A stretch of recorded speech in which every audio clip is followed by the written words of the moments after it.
Usa ka adlaw, samtang nagtutok ko sa larawan ni Mother Mary, nilutaw ang hitsura sa usa ka tawo. Taas og kulot ang buhok, taas og kilay, puti sama sa panganod, nawong sa lalaki nga nagtan-aw kanako. Dito na ako na-realize, usat, si Jesus mismo nakadungog sa akong pagpangita kaniya, ug siya mismo mipakita sa ako.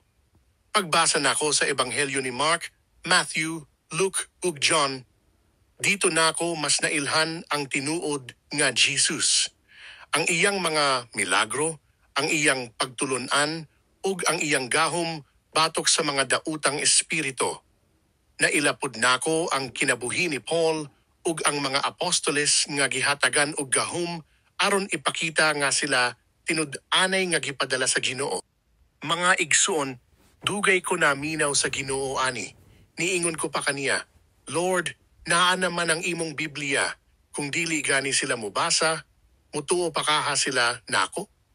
Apan akong nasabtan, dili nako buluhaton ang pagpatuo ninyo. Ako lang buluhaton mao ang pagpaambit sa akong testimony. Ug kung matandog ang inyong kasing-kasing, ayaw ninyo kinibaliwala.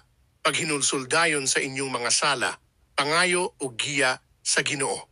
Ug dawata si Jesus, siya ra gyud ang atong Ginoo ug manluluwas.